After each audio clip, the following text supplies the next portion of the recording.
Ladies and gentlemen, we are back from another episode of the ABJ Podcast. I have a special one here for you today. We're doing back-to-back interviews, one right now at 3. Then I'm going to take a little break, little rest job, and then we're jumping back in at 5 o'clock for part 2 for another interview. Not the same person, but maybe the same household. So if you guys want to support the ABJ Podcast, make sure you check out the links below. We have tons and tons of stuff you can check out. I have, of course, the ABJ links where you can follow me on all social media, as well as finding the podcast in audio form that you can listen on those long car rides. You can put in ABJ for your sweet ear holes. Also, if you want to subscribe to the YouTube channel, if you're watching this live on Facebook or Twitter or Twitch, you can find one of those platforms and support it. We are on the quest right now for 1K over on the YouTube side. So come show some love. Already in the chat, Alex Watt, and they're hanging out. The brains behind High Tension, baby. One of half the brains. I don't know. Maybe Andrew has a little more. Anyway, but so let's get into first little business. Also, links below for my guest. Actually, twice in the links for my guest, because there's a lot of things going on with him that we'll be talking about, as well as if you need something to do this weekend. You can see my guest, as well as Adina Steele, at the Night of Steel, a benefit show for Adina Steele and Philly Mike Swanson, Saturday, February 11th at the Falcons Nest, 403 Hudson Street, Mayfield, Pennsylvania. Doors at 6, bell time 7:30. Front row, I believe, is sold out. General admission still available. Tons of great matches on this card, and a great way to support a great cause and help these two independent talents out who are on the shelf currently. Then next weekend after that, February 18th, this show is sold out, so you cannot get tickets, but follow them on social media so you can get all that access for the next show. But IWA Jersey, Anarchy Rules. Then the weekend after that will be SSW Zero Gravity at the No Limits Boxing Academy in Rio Grande, New Jersey. And then we have some fun shows in March. Once again, Philly Mike Swanson, Dina Steele for Uncle Massey's 40th birthday bonanza. That's going to be in Throop, Pennsylvania, March 5th. And then the High Tension Spring Break 93. They couldn't get a VJ, so they got a BJ. ABJ hosting your Spring Break 93, Saturday, March 18th, 2003. 23, right by the 2300 arena. So if you want to go check out Icons, you can. And then once you leave Icons for the event, you can walk a couple blocks over to this venue, see some great wrestling. Doors, the bell starts at 4. We'll get you out of there in time that you can walk back a couple blocks and head back to Icons and check out 2 wrestling shows in one day. You can make it the Philly Extravaganza. We're calling it the Philly Special. It's going to be a great way to enjoy wrestling that day in Philadelphia, Pennsylvania. So without further ado, let's bring in my guest. He's taking a little sippy there of some C4. Let's bring in the guy. He's the game changer of professional wrestling. No one likes him and he don't care. Philly Mike Swanson. What's going on, my guy? Yo. Oh yeah, what's up? I gave Philly Mike a mic, and I was just gonna put you over. I was like, listen, guys. Usually you'd be sitting here. I got my AirPods in or something, but this sweet setup I got. Look, I got headphones on. I got the sick mic. This is also thanks to ABJ. Anthony Blackwell Jr. hooked me up with this stuff to do some podcasts, and the first one I'm hitting him with is his own. So yeah. Exactly. He's really that was part of the deal. Yeah. It's part of the deal. He's like, you can only have my equipment, but I have to be the first one. Well, hopefully he joins us soon on those conversations and episodes with me and Brian as well very soon. Yeah, so I have a lot of free time. Yeah, he's on the shelf a little bit. Well, let's start there. So you tweak your knee at some point. Who knows? At this long journey, maybe in the course of a full year. As far as I know, it's it happened in the summer of 2018 in a match. Yes, 2018. That was like a different world, right? That was a whole different world at that time. GTS Wrestling, where I started. Well, I'm sure we'll get into that. But I was having a match, and I decided it was a wonderful, great, like super cool idea to do an apron curb stomp. Because like at the time, my finish was the curb stomp. So I was like, yo, what if I like had him draped over the ropes and like his head, and I just like ran, jump up on the apron, curb stomp him, and land on the floor. Cool, right? Until I land my left leg decided it wanted to land on the floor, and all that weight is like, I was a little bit heavier back then. All that weight decided to crack out, and bam, there goes the left knee.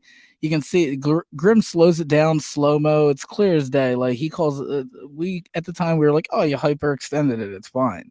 But looking back at it 4 years ago, basically coming up on 5, I definitely tore my goddamn ACL and was just like, let me get like 10 minutes and I'll be good. And we took it like GTS. You can take cuts and breaks in the matches, whatever.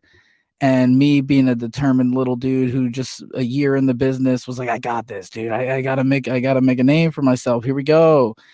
So I got back in there. We finished the match. I rewatched the match recently. I blow it out again a second point in the match, and like I just fall down. And Grim's just like, "All right, like you got to stop." And I'm just like, "No, like I got this." And That's he's probably like, the MCL the second time. yeah. And he's like, "Why? Why do you?" I'm like, "I got this." And I think I was away for maybe a month or something, maybe 2 months after that. It was just like, all right, like my knees like tripled in size. Let me just wait till it goes down and I'll be all right.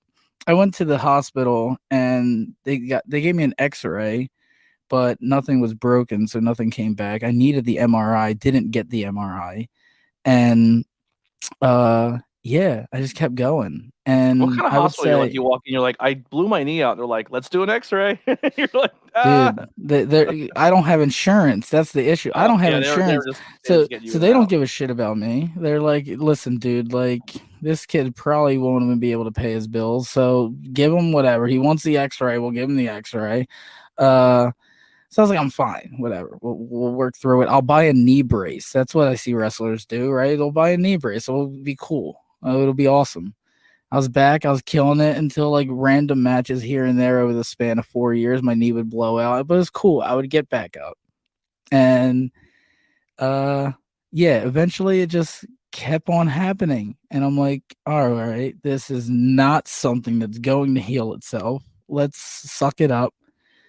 Finally got insurance like a grown up. So we made that decision and then went and got the MRI. And the wonderful doctor decided to tell me that I destroyed basically everything you can destroy in your knee. It was a torn ACL, a complete tear, and both meniscus. Like whatever, I don't know. I don't know shit about anything, but Yeah.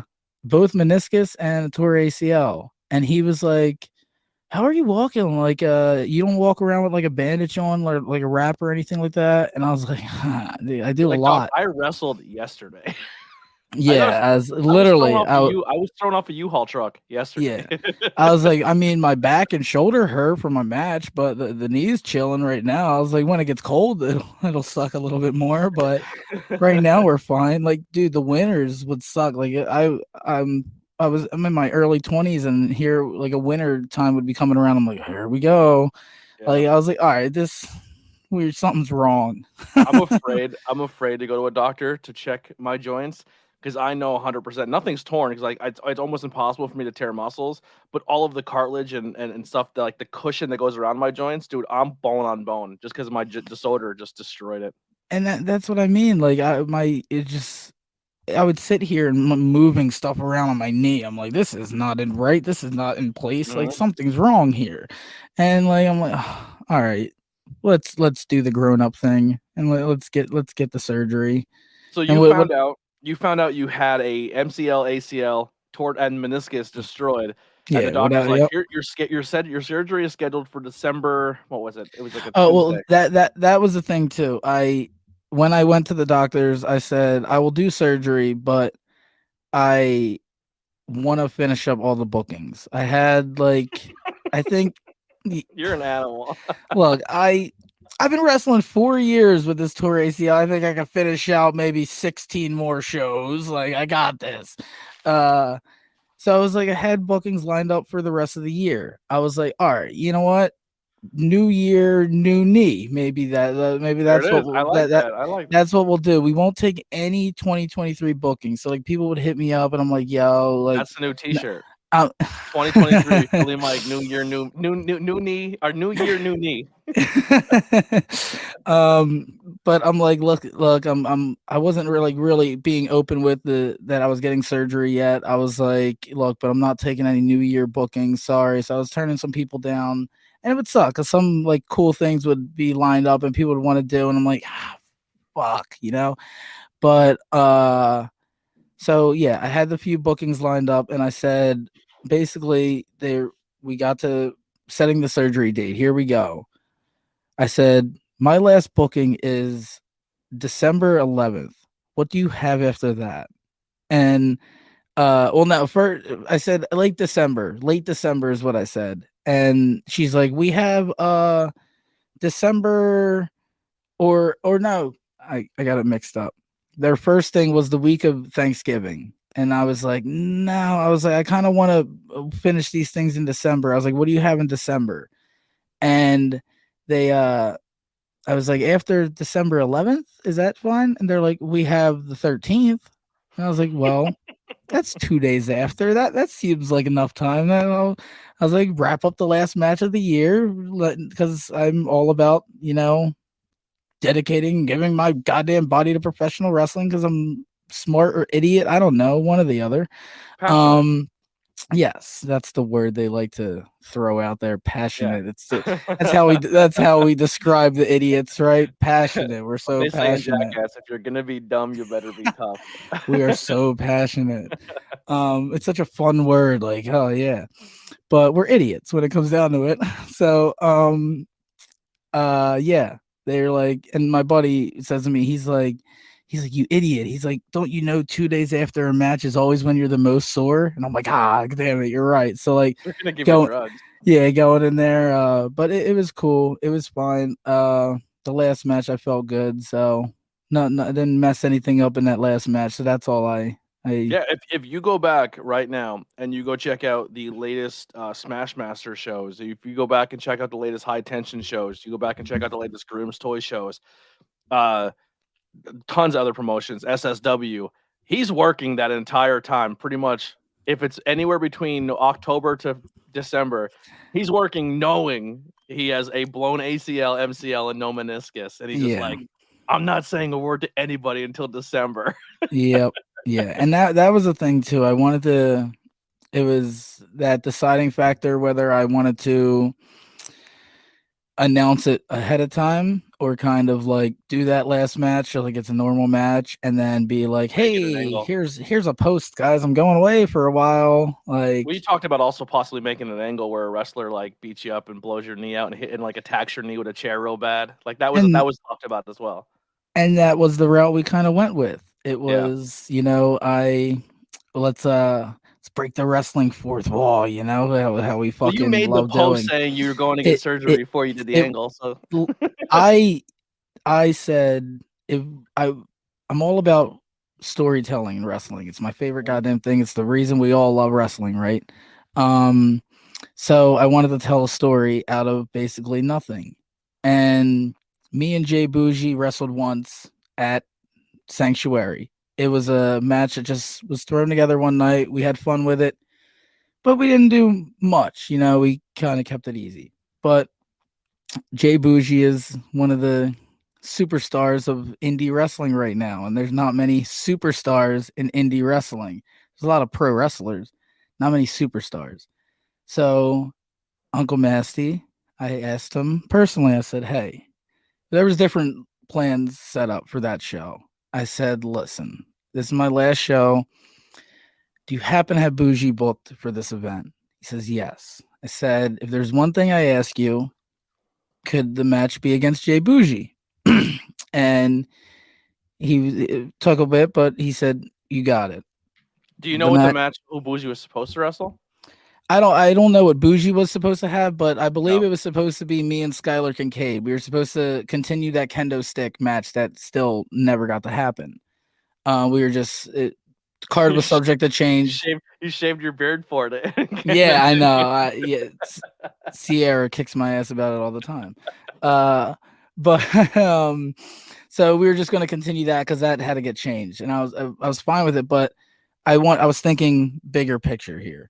and Jay Bougie's hot. He's killing it everywhere he goes. He's making. You'll give Jay Bougie nothing, he makes it something. That's what you're supposed to do as a wrestler. So the match is happening, and come up with this whole idea whether I want to work it after, and oh, here I go, I'm getting surgery. I was hurt in this match. That was the decision. Whether do I? Nobody knows I have a torn ACL. Do I want to play it off like Jay Bougie injured my ACL in this match? No. That'd be whatever. People, I wanted to go into the match, announce it. I'm getting the surgery. Blah blah blah. And now me and Jay Bougie, we go out there. We have a match. People enjoyed it. Thank you. I appreciate that. I was very happy with it.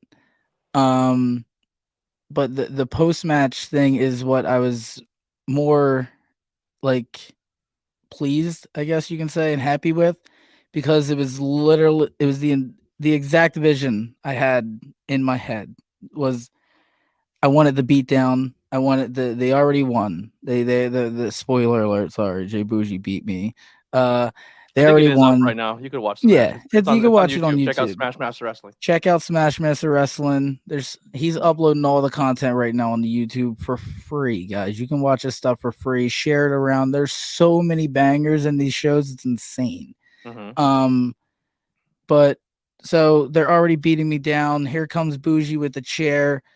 Face, that piece of shit, decks the shit out of my girl. It was chaos. The referees are in the ring. They don't know what to do. The goddamn ring bell is ringing. People that you never like. ABJ himself walks up ringside. Like I was the ring bell. Bougie ripped my pants off. Like it was everything I kind of wanted out of it. Yeah. And it was because I look at it this way. I'm going out. I'm out. The doctor tells me 9 months. I look at that 9 months to a year. I'm out. I'm not doing any of that less come back early, injure myself again bullshit. Taking the time. I'm out 9 months. If I'm going out, I need to elevate somebody else. I need to help get somebody else. Somebody who's already killing it, Jay Bougie, can deserve. I hate the word deserve in wrestling because wrestling owes us nothing. You don't deserve anything. You got to work for it. Yada, yada, yada. All that shit. But Jay Bougie was somebody I saw that needed that and could take that. And it was perfect for me. It was everything that I wanted out of it. And Jay Bougie is now the biggest piece of shit in Smash Master Wrestling. And that is exactly what I want it to happen, basically. Like, because why? What? It makes sense. Look at Uncle Massey. Uncle Massey's bringing a nice, wholesome product to 570, and here comes Jay Bougie screwing shit up, bringing his crew in, doing whatever the fuck he wants. They did have a cream pie match, dude. That's what I mean. Listen, hear me. All right, here's the plug. Here's the real plug. All right, in March 5th, Uncle Massey's birthday show. There's a pin the tail on the donkey match. Now this is every show Uncle Massey features right?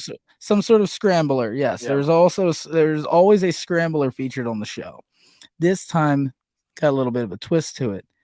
Pin the tail on the donkey match, or I believe that's exactly what it's called. I don't know. I might be getting the word along wrong. Those lines, yeah. But here's the thing.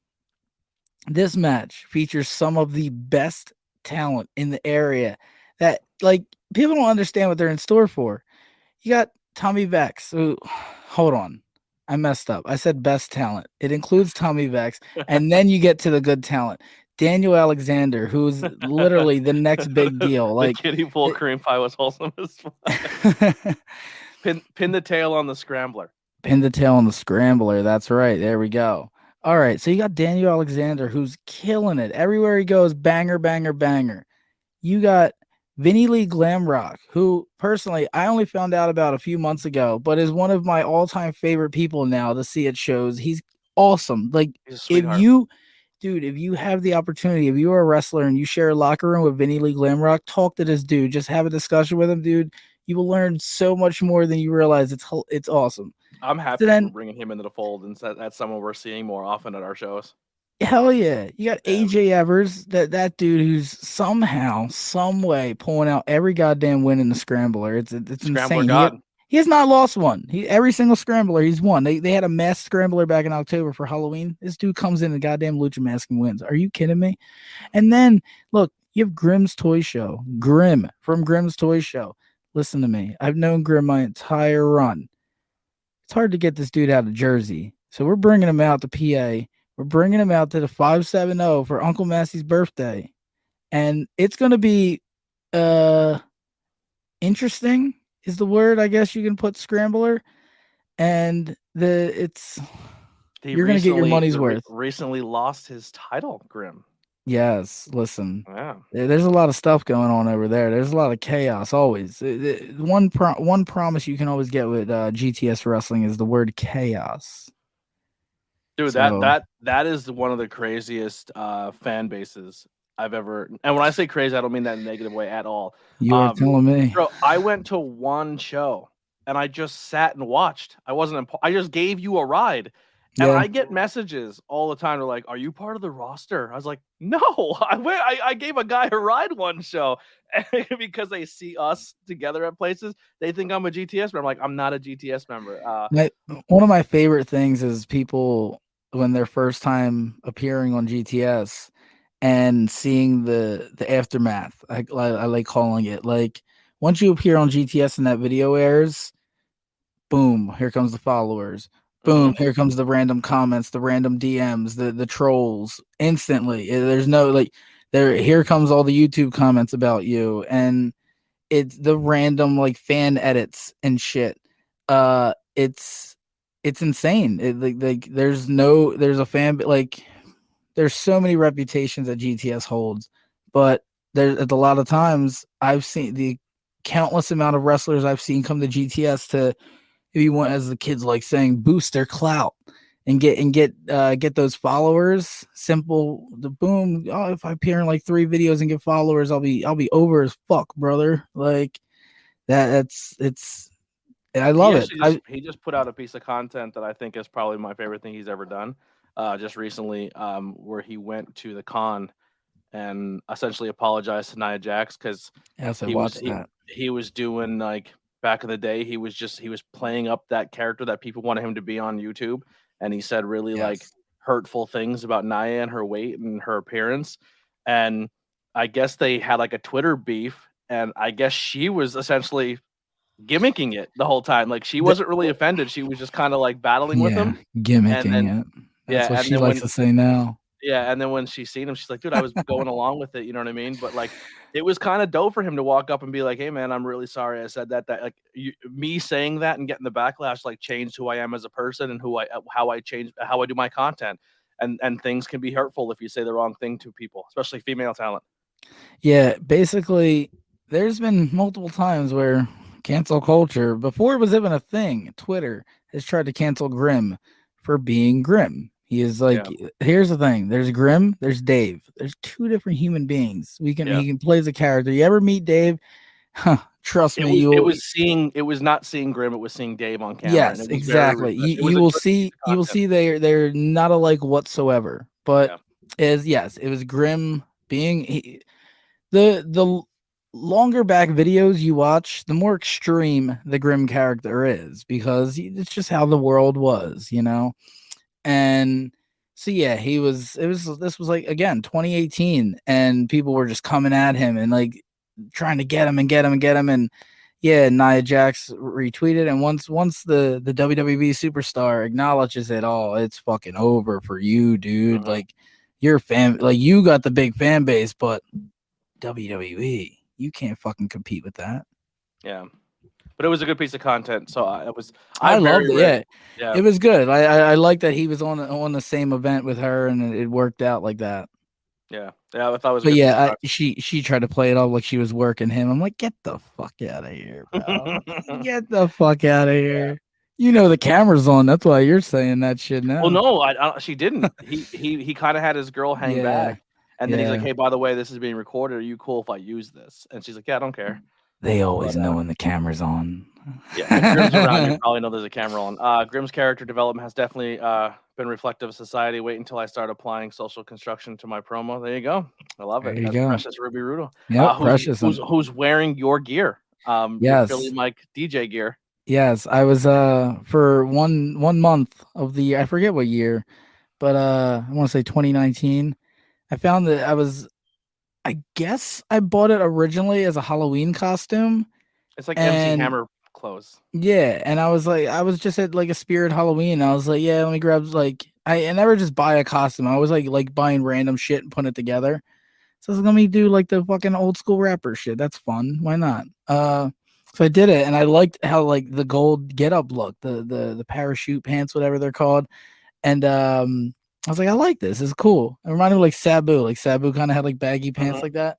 So then I was like, I think it was I forget what show, but they had like a costume battle royal, and I was like, I think it bet. was Pro Wrestling After Dark. Well, there was that, and then I think that the first ever place I wore was not the SSW we work for, another SSW in PA, Superstar Wrestling. But they had like a costume battle royal, and I was like, bet I'm just gonna bring this and wear it out. Like I'll have fun. Like Philly Mike character was like a super serious and angry all the fucking time and shit. So I'm like, all right, I want to be something like fun, have fun in a battle royal. Why not? So I wore that out, and I liked how it looked. And then yeah, we did the Electric Halloween with Pro Wrestling After Dark, and I wore that out, and I was like, yeah, that was fun. I came out of the fanny pack. I used to like pull like really long gold chains out of the fanny pack and shit. Like it was fucking great. It was having fun. I did it at Pro Wrestling Explosion in Philly. He ran like a 2-night pop-up Halloween weekend thing at the Fire, which is a really tiny dive bar in Philly, but it has a side with like a small stage where indie like small acts play and shit. So he booked it where you had a 10 by 10 wrestling ring in there. Now, all right, for people who are unfamiliar, a normal wrestling ring on the indies is about 16 by 16. Some places 18 by 18. Rare, but some places 20 by 20, like the WWE and the big leagues use the 20 by 20. Small fellas like me look ridiculous in a 20 by 20. Does GCW use a 20? GCW uses a 16 by 16. I think they use 16. And people can't believe the shit they do in a 16 by 16, which is a normal ring. But I wrestled in 14, but this was a 10 by 10 ring. I don't know what show. I don't know what the ring size was. The show we did. If Pete's in the ring, Pete's in the ring. If Pete's in the chat, the first show that me, you, and Brian did commentary on, that ring had to be 10 or 12. It was tiny. The ring broke during like ring setup, and Eric Pinhead had to put it together and fix it and save the show. But you hit the ropes, took 2 or 3 steps, and you were already into the next set of ropes. Oh, dude, yeah. With this ring, you were second you're off the ropes, you're right back at the other ones. Like it was it was like the micro wrestling rings. The kid I wrestled, Marcus Schuyler, it was like a Halloween show, so I'm in the MC Philly Mike get up. He's in one of those inflatable fucking T-Rex outfits. And so it's already like that thing's huge. This kid's like 14. Holy shit. This kid's like 6'2", I want to say, like big motherfucker. And an inflatable T-Rex outfit, and we were wrestling in a 10 by 10 wrestling ring. Nothing can go wrong. And it was fucking awesome the whole time. Like you walked out on the stage and shit like that. But the best part about the show was as you're wrestling, they would have bands playing on the stage. So the stage is right behind you. Wrestling. I need more music and wrestling collaborations. The main event act, it was like I think the match was some triple threat. It was like Tony Cini when he was doing his pizza delivery boy gimmick, coming in like acting like he's delivering pizza. They had a werewolf, and I forget what the third was, but they're doing a triple threat, and this band was from fucking Tokyo. Like they booked this band, and they legit were from fucking Tokyo, Japan, spoke no English, and they're rocking the fuck out as this match is going on. And it was one of the cool, like, dude, I wish I was higher for that shit. It was fucking insane. It was insane. It was I fucking watched a awesome. match. I watched a match where One of they my did favorite visuals. a a trios tag or whatever, and it was um, Hollow Wicked, Ultramanus Black, and I forget who the third one was now. But it was them and the versus the outfielders and somebody else. And Ultramanus's band is set up on the Yes, ring, so they yes. played him down. And then they're all in the ring, and Ultramanus just like puts his hands up like Kane and just starts attacking, and like they all start fighting, and the I band just love it. it I was like love it. it was so much fun. Hell That is yeah. actually on an LVAC show on IWTV. Yes. Go check that out. It was Avery Goods' final match at I at a always mean to brewery. make it out to one of those shows. I'm usually somewhere else or something's Booked. I'm always booked when they're dude, doing it. every time I see their shows, like the pictures and videos after, they look like so much fun. And Yeah, that's they put on good. They dude, got up, and there's always someone from TV always hanging out there.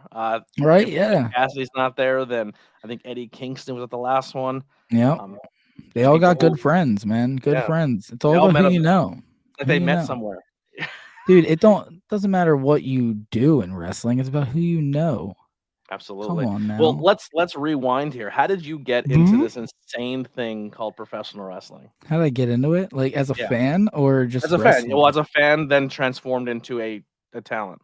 So like, all right, wrestling didn't hook me immediately. Like most people, you ask a wrestling fan, they're like, the first time I seen it, bam, hooked. Like not right away. Like my cousin was really into wrestling, and he had all the toys and video games and shit like that. And I was like, it was cool, but it was like whatever. I liked playing with the toys because they were action figures. Essentially, I liked action figures. Whatever. I was a boy growing up, but wrestling didn't hook me. One of the key memories I have, and it's such a weird memory that's locked into my brain, and I don't know why I love telling the story. But I was over a friend's house and we were all playing like one of the SmackDown games, like Here Comes the Pain, some shit like that. Shut Your Mouth, one of them. And before I was really into wrestling, we were playing like a 6-man match, and they were like, "You gotta play," I was like, "All right, bet."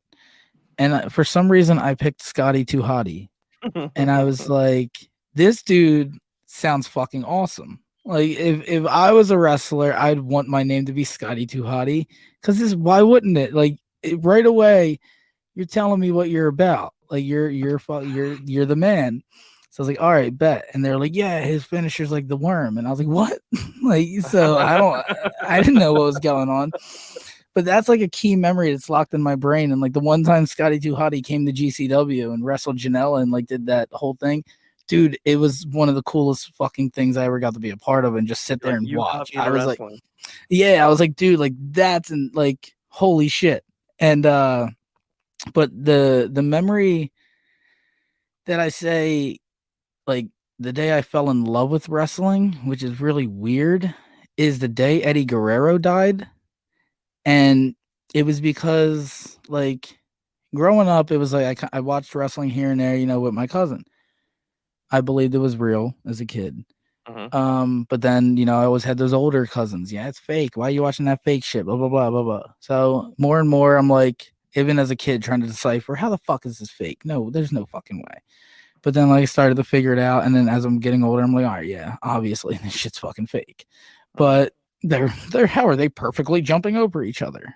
But so then I remember just chilling and on the news, wrestler Eddie Guerrero dies. And I'm sitting there, I'm like, what the fuck? Like, this is on the news. This isn't fake. This isn't part of the show. Holy shit. Like, this dude fucking died. And then they had Raw, and everybody's out there crying. And it was the first time I was like, holy shit. Like, it became real. Yeah, wrestling was real. And I was like, whoa. And I say, like, the reason that was the day I fell in love with wrestling was because I said that was the day I wanted to become a wrestler. Because growing up, I was very into acting, and like I didn't do anything like acting. I was never like acting in school, but I just loved the idea of movies and shows and directing and shit like that. So then I always say I was one of those rare, like, people stopped loving wrestling and grew out of wrestling when they found out it was fake. I started loving it more.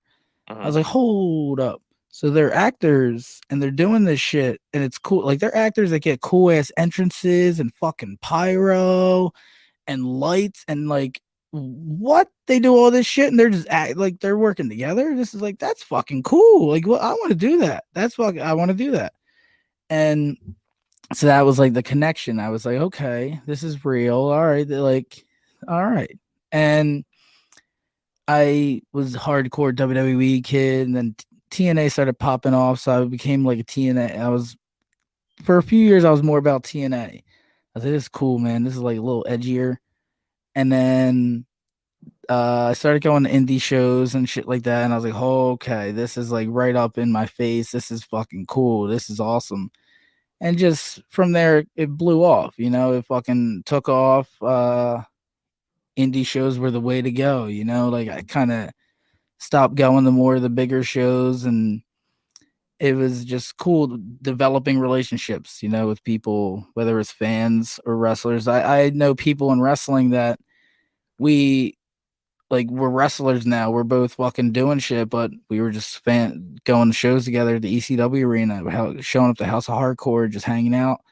Now we're both fucking wrestle. Like he got to wrestle in the fucking ECW arena. Like that's Yeah. fucking insane to me. Like that. Mhm. That I fucking teared up. Like dude, I get emotional as fuck with wrestling. I like wrestling makes me cry way more than I like to admit. I'll tell you that right now. Same. Like that, Same. again that word passionate.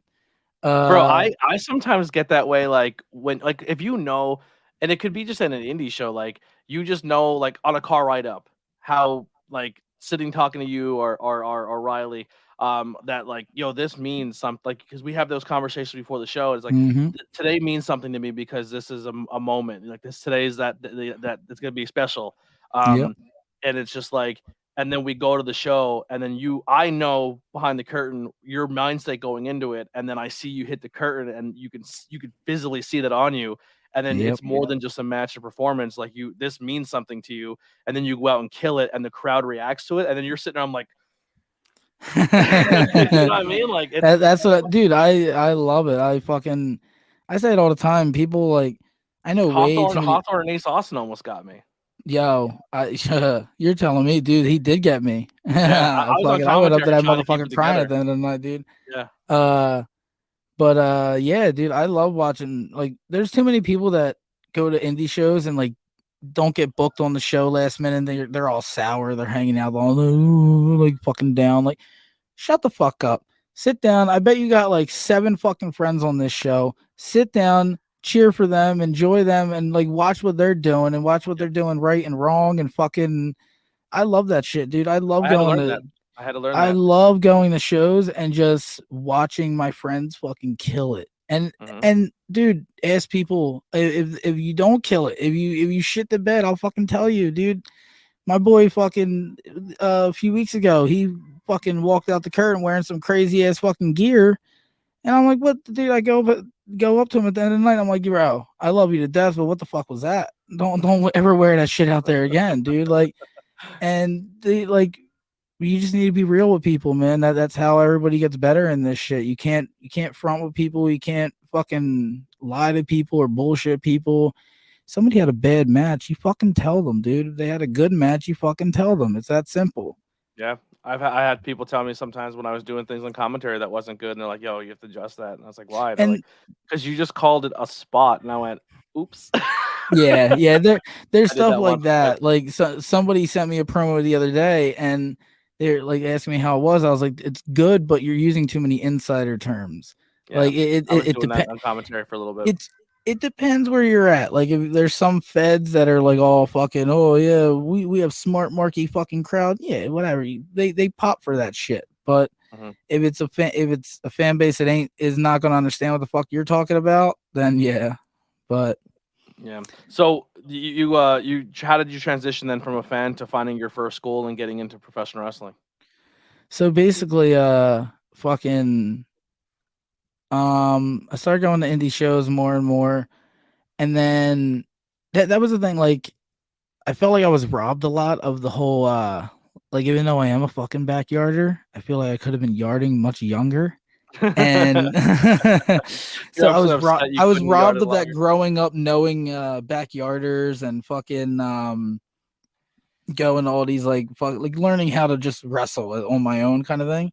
So for me, it was like I grew up in Philly, and anytime I would look up wrestling schools and shit, most of them were in Jersey or whatever, and I'm like, fuck, dude, like I can't get to that. Um, so then I started going to And it's crazy because Chikara it's literally shows. right over the bridge, and there's like 5 schools. Yeah, Yeah, it's insane, and crazy. it's like there were a lot then, but now it's insane, dude. Everybody and their grandma has a fucking school open. Okay, if you know about a warehouse, you probably have a wrestling school in New Jersey. There's like Um, 5 of the top wrestling schools within like 30 miles of each other in Jersey. it's nuts. It's too easy to do professional wrestling in Jersey. I always say like I don't find it a flex that if you're booked every single weekend, if every single one of your listings is New Jersey, Dude, that's like I'm booked every weekend, and I'm it, from Pennsylvania, and 90% of my booking like Jersey. I tell people like I'm sorry, like there's having a lot of bookings that are good, and there's just having a lot of bookings. And New Jersey feds, there's about at least 6 of them running every Saturday. So if you're And I'm booked in very New fortunate that Jersey, I feel like that's not much of a I'm in flex. That's the kind good of yeah. easy. Yeah, I feel like I'm in the good ones in Jersey. Yeah, so I found out about Chikara. I started going to Chikara shows, and they were right down from where I fucking grew up, right down the street from where I grew up. Right off Tarsdale Ave. I was like, all right, bet this is fucking close as shit. And I started going a couple shows, and then they were putting over the training and all that, and they had like a free workshop. It was like I was like, holy shit, a free workshop! Yeah, come one day, completely free. Learn how to bump, learn how to run the ropes, do all this shit, chain wrestle. I'm like, holy fuck, I can finally do it. I can get in the ring. Went and did it. Absolutely loved it. Signed up for the school. At the same time, Who was the head trainer at that time? at the time it was Mike Quackenbush, and Ophidian. They Okay. were the two that they were the two that trained me. And fucking so at the same time, I knew a few friends that started popping up on GTS wrestling. I watched Grimm's Toy Show during for a few years during that time, and then he got a ring in his backyard, and like I knew like I had a few friends that popped up in there and started doing shit and learning how to bump, and I'm like, whoa, what the fuck? Now I know like people at backyard. I can like get on there. So showed up, started doing shit. It's hilarious if you find my first couple of GTS stuff because I don't know anything. I knew how to bump, and that was literally it. Other than that, I couldn't hit the ropes. I couldn't do anything. I was dog shit. And so bad to the fact that Grimm uses me as an example of somebody like somebody who's evolved or whatever. So I realized how bad I was. I would watch my shit back. I'm like, I do not look cool. I look like a fucking asshole. Um, so then I started like, I was like, you know what? Let me just stay away from GTS for a while and just really focus on the training. I'll just boom, pump this out. Like, so I think it was about 6 or 7 months. I just was at the Wrestle Factory doing shit, and uh, way better. Like, I don't know how, like, got just learned a lot more in that time span. Who was all And I part was, of your training and classes at Monster Factory when you were there? uh, trying to remember exactly. The key people that were in my class were Marcus Schuyler, the Bristol Lion that I mentioned earlier. Devontes, who is another one who's booked very heavily in the scene I now. fucking love I Devontae. dude, I I love will Marcus Scalar too. Both those are my I favorite. will yes, exactly. I love them both to death. I will always put fucking Devontes over to somebody. He is one of my top guys. Like I always have friends that like book shows, whatever. They'll message me, yo, If I had I the need power of bees I need a book big a wrestling guy. company, Devontae would be probably my champion. They're like, I need a big guy. I'm like, he's not tall. He's not tall at all, but he's solid. And he looks awesome. Devontes, baby. Yeah, He he has a do. good mean look, the Dude, and mouthpiece, he's all one of the mohawk. exactly. He's one of those guys like when fucking I don't think he had the mohawk at the time or the beard, but when like day one we started training together, and he had all the tattoos and like he was still like he wasn't as built as he is now, but he was still built. But dude, just his first bump, we're like, all right, now we know who the fucking standout in the class is. Like this dude, obviously. Um, We're both So Washington fans, and at Avery Good's last show, they like people didn't know that we were coming, so me and Brian went and we're like first row. So me and Brian are literally a barricade, so they could do the camera work. Like we were kind of like a yeah. blockade, so they could do camera. And Devontae comes out. I'm like, Devontae loves the Philadelphia Eagles, and he just turns and goes, "Fuck you." Dude, but there was a couple people in my class that like were so good and like had so much potential, but they just didn't stick with it. Like they were just kind of like getting the experience to just like say they did it, like Were you learn it. there when Mikowski was there? Or was he later? Yeah, Mikowski was there, but we weren't in the same class. Like I did the tier system where it was like the best way to compare is like there's like full time and where you're there all throughout the week and shit, and there's like part time. I only went on the weekends. So I would go and just train with Quack or Ophidian on the weekends. And I never like there would be a few seminars and workshops and shit that I would show up to during the week, but not I wasn't a full-time student, as you can say. Yeah. But the best way I could say it is I learned the basics. I learned what I felt that I needed to learn there. And then I started doing a lot of seminars, and I would go to like Tremont School here and there, and just GTS. We started doing more training and shit like that. Like GTS got bigger over time, and it was just I never wanted to stay in one place, and I'm real big on that belief that no wrestler should stay in the same place or same training facility for longer than I'd like to say 6 months. 6 months to like like couple months span, but it maybe even a year or so. But a year is a lot of time in wrestling. A year is like fucking 3 years. With how fast this business moves, but it's You know who's a like good example of that? Quay. Quay has been through yes, Chikara. He's been through the yes, dungeon. He's been through CZ Dojo now. I think he listed off like 2 other Sanctuary and and another he's place he another went. one. He's another And one you that can tell his evolve and how he's so well rounded because he's learned from so many different people. dude, I've had one of my best wrestling matches ever with Matt Quay. Like Yeah. he's another one that I'll always put over to people. Like I need somebody. I'm like, dude, Matt Quay. Matt Quay will be on. I say it all the time. Every time I see him in a goddamn show, Matt Quay will be on TV within 2 years, and people are going to be very upset when they didn't book him because he's going to be killing it. Or put The him over dude as gets it. champion. The dude gets it, bro. He gets it, and that's what you need to know in wrestling. You just need to be able to get it. Yeah, he's very, very As good. dumb as that sounds.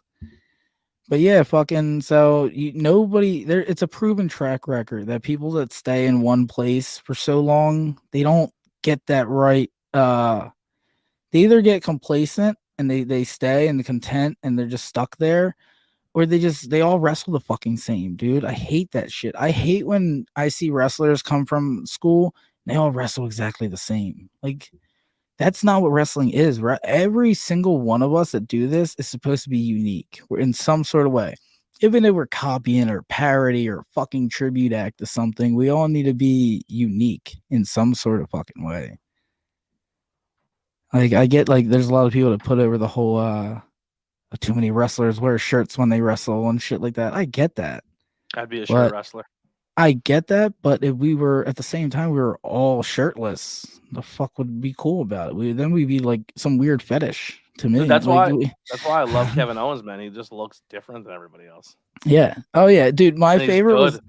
was I watched Kevin Owens' NXT debut with a buddy of mine who doesn't watch wrestling at all, and he like walks out and the crowd's going fucking nuts and shit, and my buddy's just like, he's a fucking dude. He's just a fucking dude. Like He's wearing like, basketball shorts and a t-shirt. And I was a little heavier set at the time, and my buddy's like, I feel like that'd be you if you wrestled. He's like that's you in fucking 10 years. Get the like this dude. And then the best part was like him getting in the ring and absolutely murdering fucking CJ Parker. And he fucking like he killed it. Dude, it was one of the best debut matches you can have in NXT. And my buddy was like, all right, dude, that guy can move. Like he can go. I'm like, exactly. Like that. I love that shit. Yeah.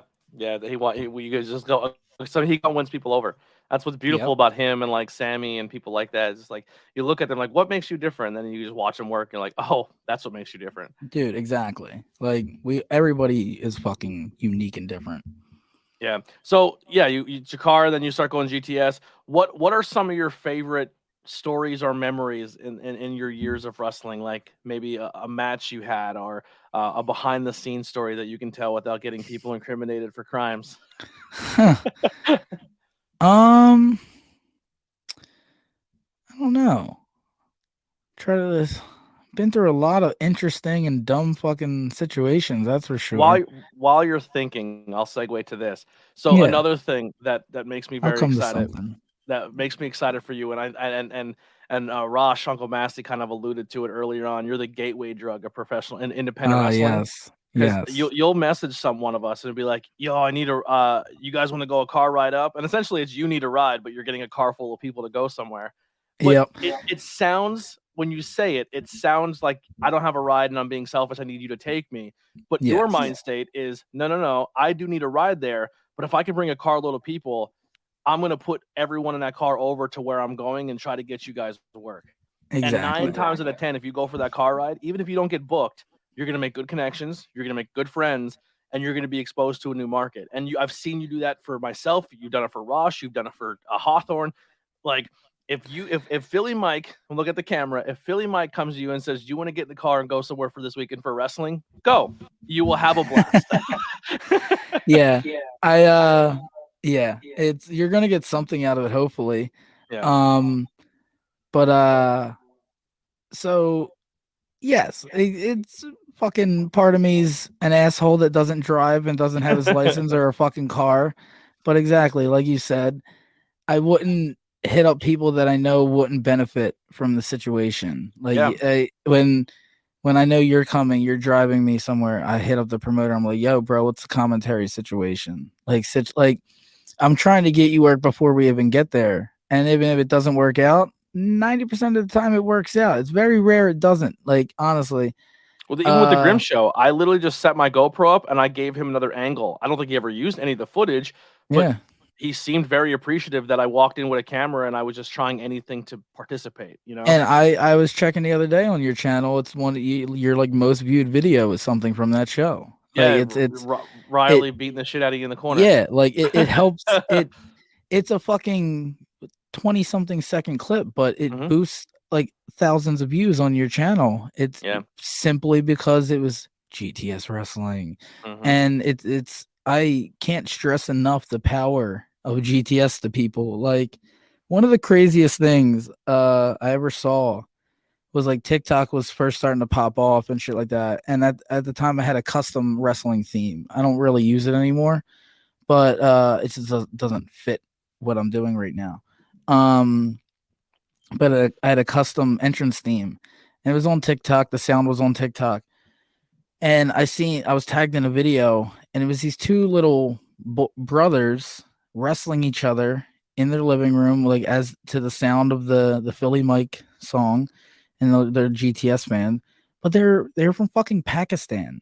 Like it was two little boys, little brothers wrestling each other in Pakistan, and it was just crazy. Like the GTS fan base is worldwide. I knew that. I have fans in UK, Europe, all this shit. It sounds fucking made up and bullshit, like at the level I'm at, but it's insane.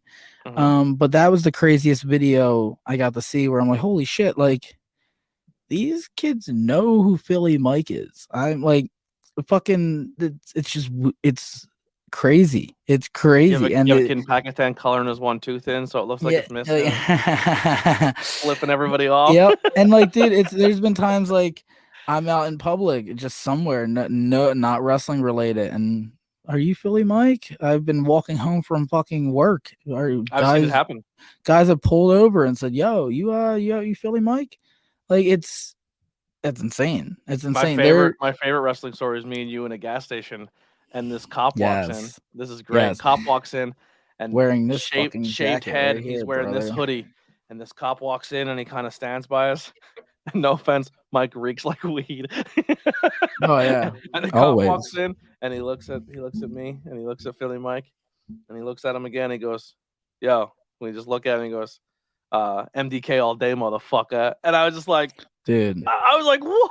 I in the gas station, like, this cop's gang affiliated. I just stood there and looked at him. I was like, no fucking way this just happened, bro. Yeah, Like, and we talked wrestling forever with this cop. dude, It was it's awesome. crazy. Yeah. And my favorite is Like I used to work at a gas station, like a 7-Eleven, just working the fucking cashier spot, whatever.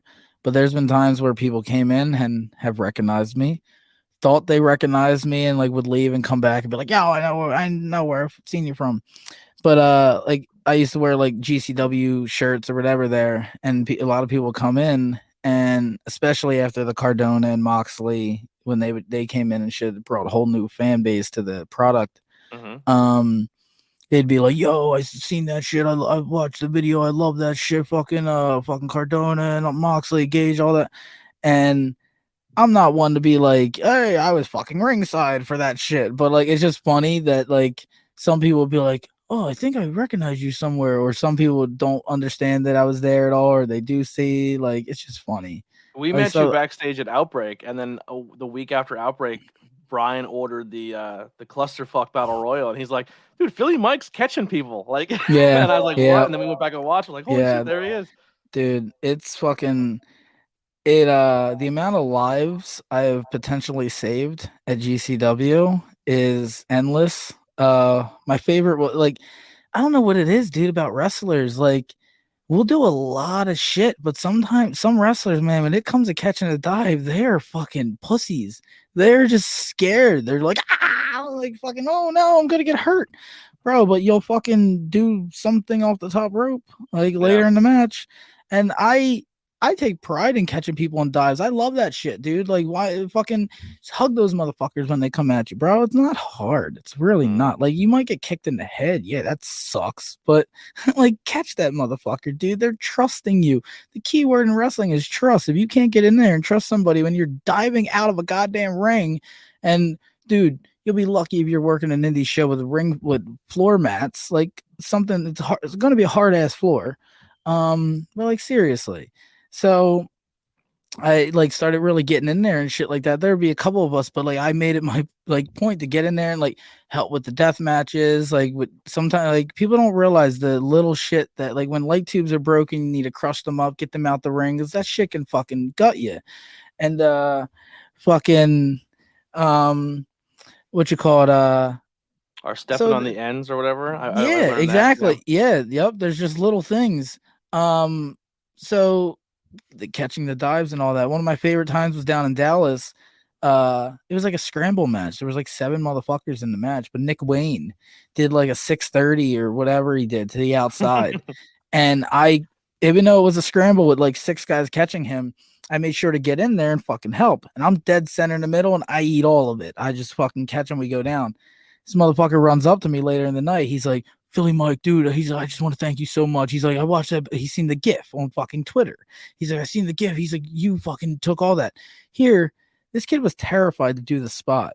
And he's like, "I don't trust." Like he was nervous doing it to the floor. And all these motherfuckers are like, "We got you, we got you, we got you." Dude, They you watch failed. this shit back. If I wasn't there, he would have went right to the fucking floor. Like Yeah. that's what I don't get about wrestlers. Like I Nick, watched a show one time where a guy legit that he came through for a suicide dive, and the guy literally and skied dude, at the last second. Dude hit his head on the concrete, was blood everywhere. that's what I'm saying. Like, dude, I watched fucking Drew Blood smack his head on the fucking concrete and it just pour out. Like, that shit's Mm-hmm. fucking. Because the What guy the just fuck? bailed on the last spot. Yeah, like Yeah. what the Because he fuck? freaked out. He got scared. Yep. Yeah. I had like Well, one time. we are getting close to the hour mark, so I don't want to go Oh super yeah. late. Plus, I don't want to take time away from the next guest. But Oh no, screw um, her, bro. Let's take her time. Let's just leave. Let's just but inch over into that time. Fuck her. since you've been dealing with this injury, and like I said, we have the links below. How has the reception been for people, and how has people like the support been for people still like reaching out to you and trying to do what they can to help? Big time, like big, like it's been insane, honestly. Like it was funny, but with the GTS fan base, because they when I put it out there about the knee injury, they knew right away. They're like, "Oh, it's from that match that you had with him in 2018." Like they pinpointed it right away, and so that's just been insane. Obviously, they're the reception from a GTS fan base is always insane, but just everybody like wrestlers reaching out and shit like that, like wrestlers hit me up for merch, and just some people sent me money just to fucking send me money and just like, "Yo, just keep this, help out." Like it's been like endless support. And yeah, like you mentioned earlier when we opened the show, we have that benefit show this weekend. Night of Steel, High Ground Pro Wrestling's first event. It's a benefit show for Adina Steele and Philly Mike Swanson. And there's going to be a good amount of matches, a lot of wrestling matches. What's an indie show without a lot of wrestling matches? So, yeah, it's going to be a night interested. There's drinking from what I've never been to the Falcon's Nest, but from There's what I a hear, bar. there is a bar. So what more can you ask for? It doesn't matter the price of admission after that. Oh wow. I love that it doesn't matter the price of admission after that. They have a bar in pro wrestling. There endless amounts of opportunities from there. You can heckle, you can yell. Please come to the benefit show and heckle all of these pro wrestlers. They need it. They need some heckling in their lives. How has it been for you to have to sit back and then play that role of watching instead of being a part of it?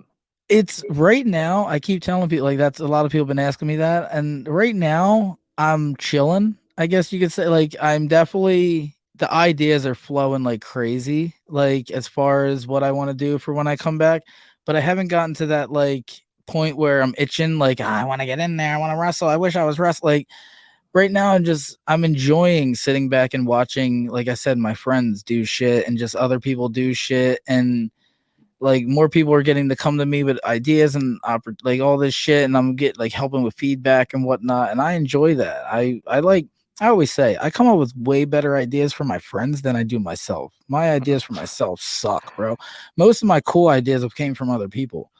But so it's just been cool. Like I've been to some very good indie shows since the injury, and I've been to some of the worst I've ever attended. And I get there, and there's been a few times where I've gotten genuinely fucking mad because there shouldn't there's just some things that shouldn't be bad that are like. Well, at a wrestling show, when you're back behind the curtain the entire time, like you're working on your match and figuring out your stuff for your match and don't see 90% of the show. Exactly. And then you hit the curtain, you're like, why is the crowd dead? And you're like, so I'm kind of back in fan mode right now. Like I'm going there and like observing everything and watching people, and a lot, like I said, people have been coming up to me asking, yo, what's the deal? Like, how was my match and shit like that? And I've been telling plenty of my fucking peeps, I'm like, yo, that was shit, bro. It was garbage. It was what the fuck was that? What was that finish? That finish fell flat. Like what? Like, and I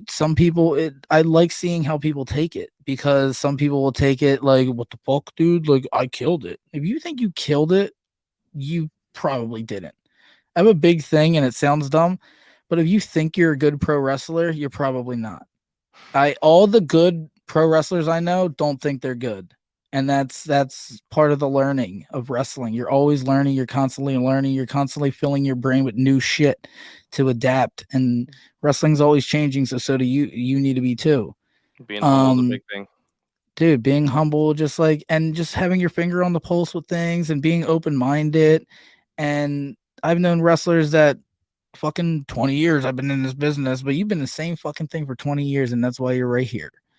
And I also like, dude, another big thing, if you have to tell me how many years you've been wrestling, I kind of already like check you out of my brain. You're kind of already like I should know you've been wrestling 20 years. That should be an accomplishment. I should know you've been wrestling 20 years. You shouldn't have to tell me, because if you've been wrestling 20 years and it's like everybody who watches wrestling every goddamn weekend have never fucking heard of you. That's what have you been doing for 20 years? You're not wrong. Fuck? Dude, what have you been doing for 20 fucking years that none of us have ever heard of you?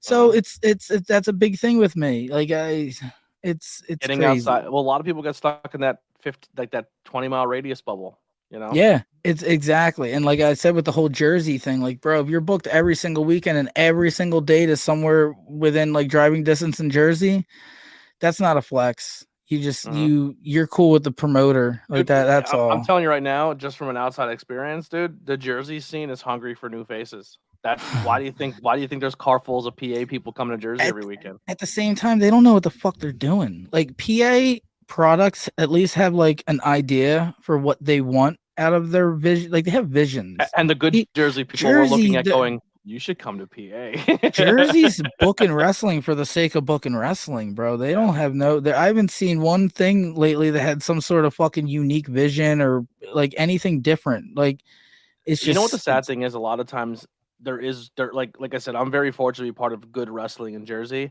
but every single time you see wrestling coming out of Jersey, it's almost always a negative. And we all know who I'm talking about. It's like, oh, here's another Jersey promotion where the cops had to get involved because people were trying to fight the guy who didn't pay him at the end of the night. It's like, that's what you're flexing about, Jersey? Like that, that doesn't make your scene look good.